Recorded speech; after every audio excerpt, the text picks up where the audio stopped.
ಗದಗದ ಕಲ್ಲಜ್ಜಯ್ಯ ಶ್ರೀಗಳಿಗೆ ಜೀವ ಬೆದರಿಕೆಯನ್ನ ಒಡ್ಡಲಾಗಿದೆ ಎನ್ನುವಂತ ಆರೋಪ ಇದೆ. ಮೂವರು ಟ್ರಸ್ಟಿಗಳ ವಿರುದ್ಧ ಕಲ್ಲಜ್ಜಯ್ಯ ಶ್ರೀಗಳು ಗಂಭೀರವಾದಂತಹ ಆರೋಪಗಳನ್ನು ಮಾಡುತ್ತಿದ್ದಾರೆ. ವೀರೇಶ್ವರ ಪುಣ್ಯಾಶ್ರಮದ ಪೀಠಾಧಿಪತಿಯಾಗಿದ್ದಾರೆ ಕಲ್ಲಜ್ಜಯ್ಯ ಶ್ರೀಗಳು. ಲಕ್ಷಾಂತರ ರೂಪಾಯಿ ಹಣ ಕೊಡುವಂತೆ ಓರ್ವ ಟ್ರಸ್ಟಿಯಿಂದ ಒತ್ತಾಯವನ್ನು ಮಾಡಲಾಗ್ತಿದೆಯಂತೆ. ಕೇಳಿದ ಹಣ ಕೊಡದೆ ಹೋದ್ರೆ ಅಪಪ್ರಚಾರ ಮಾಡ್ತಿದ್ದಾರೆ ಅಂತ ಹೇಳ್ತಿದ್ದಾರೆ.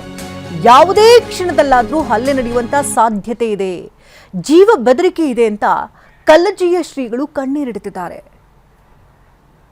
ಕಲ್ಲಜ್ಜಯ್ಯ ಶ್ರೀಗಳಿಗೆ ಇದೀಗ ಮೂವರು ಟ್ರಸ್ಟಿಗಳ ವಿರುದ್ಧವಾಗಿ ಆರೋಪಗಳನ್ನು ಮಾಡ್ತಿದ್ದಾರೆ. ತಮಗೆ ಜೀವ ಬೆದರಿಕೆ ಇದೆ ಅಂತ ಕೇಳಿದಷ್ಟು ಹಣವನ್ನು ಕೊಡಬೇಕು, ಲಕ್ಷಾಂತರ ರೂಪಾಯಿಗೆ ಬೇಡಿಕೆಯನ್ನು ಇಡುತ್ತಿದ್ದಾರೆ. ಒಂದು ವೇಳೆ ದೊಡ್ಡ ಹಣ ಏನಾದರೂ ಕೊಟ್ಟಿಲ್ಲ ಅಂತಂದ್ರೆ ಆರೋಪಗಳನ್ನು ಮಾಡೋದಾಗಿ ಅಂದ್ರೆ ಅವರ ವಿರುದ್ಧವಾಗಿ ಅಪಪ್ರಚಾರ ಮಾಡೋದಾಗೂ ಕೂಡ ಹೇಳ್ತಿದ್ದಾರೆ ಅಂತ ಹೇಳ್ತಿದ್ದಾರೆ.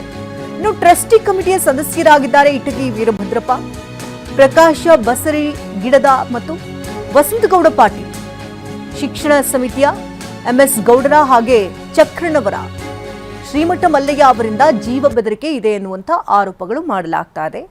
ನನ್ನ ಜೀವಕ್ಕೇನಾದರೂ ಹೆಚ್ಚು ಕಡಿಮೆ ಆದರೆ ಇವರೆಲ್ಲರೂ ಕೂಡ ನೇರ ಹೊಣೆ ಅಂತ ಶ್ರೀಗಳು ಹೇಳ್ತಾ ಇದ್ದಾರೆ. ವೀರೇಶ್ವರ ಪುಣ್ಯಾಶ್ರಮದ ಪೀಠಾಧಿಪತಿ ಕಲ್ಲಜ್ಜಯ್ಯ ಕಣ್ಣೀರು ಹಾಕ್ತಾ ಇದ್ದಾರೆ.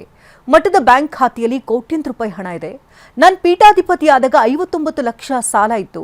ಆ ಸಾಲ ತೀರಿಸಿ 4 ಅಧಿಕ ಕೋಟಿ ಠೇವಣಿಯನ್ನು ಇರಿಸಿದ್ದೇನೆ. ಈಗ ಹಣ ಕೊಡಬೇಕು ಅಂತ ಬೇಡಿಕೆ ಇಡ್ತಿದ್ದಾರೆ ಅಂತ ಆರೋಪಿಸ್ತಾ ಇದ್ದಾರೆ. ನಮ್ಮ ಪ್ರತಿನಿಧಿ ಸಂಜೀವ್ ಪಾಂಡ್ರೆ ಶ್ರೀಗಳನ್ನು ಮಾತನಾಡಿಸಿದ್ದಾರೆ. ಏನು ಹೇಳಿದ್ದಾರೆ ಕೇಳೋಣ. ಗದಗ ನಗರದ ವೀರೇಶ್ವರ ಪುಣ್ಯಾಶ್ರಮ ಅಂದರೆ ಅಂಧ ಅನಾಥರ ಬಾಳಲ್ಲಿ ಸಂಗೀತದ ಬೆಳಕನ್ನು ತಂದಂಥ ಮಠ.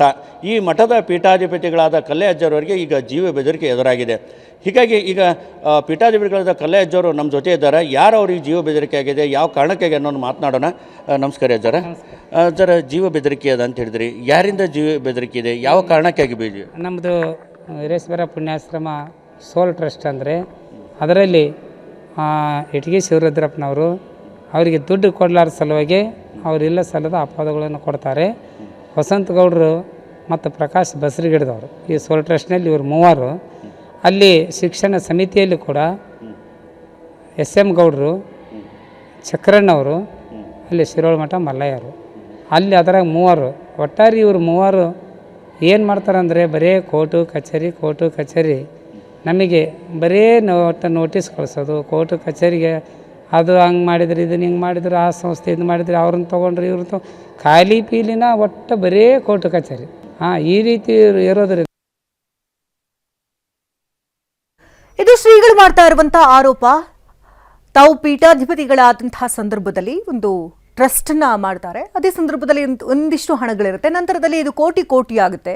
ಆ ಕೋಟಿ ಆಗ್ತಾ ಇದ್ದಂತೆ ಈ ಟ್ರಸ್ಟಿಗಳು ಅದ್ರ ಮೇಲೆ ಕಣ್ಣಿಟ್ಟಿದ್ದಾರೆ. 10 ಲಕ್ಷ ರೂಪಾಯಿ ಕೇಳಿದ್ರು, ಆದ್ರೆ ಕೊಡೋದಕ್ಕೆ ಸಾಧ್ಯ ಇಲ್ಲ ಅಂತಂದ್ರೆ ಬಡ್ಡಿ ಅಂದ್ರೆ ಪ್ರತಿ 1 ರೂಪಾಯಿಗೂ ಕೂಡ ಲೆಕ್ಕವನ್ನ ಇಟ್ಟಿದ್ದೀನಿ. ಇಲ್ಲಿವರೆಗೆ ಎಷ್ಟು ಹಣ ಖರ್ಚಾಗಿದೆ ಇದೆಲ್ಲದ್ರ ಬಗ್ಗೆ ಕೂಡ ನಂತರ ಲೆಕ್ಕ ಇದೆ. ಆದ್ರೀಗ ಹಣ ಬೇಕು ಅನ್ನೋ ನಿಟ್ಟಿನಲ್ಲಿ ನನಗೆ ಬೆದರಿಕೆ ನೋಡ್ತಿದ್ದಾರೆ ಅಂತ ಆರೋಪಗಳು ಮಾಡ್ತಿದ್ದಾರೆ.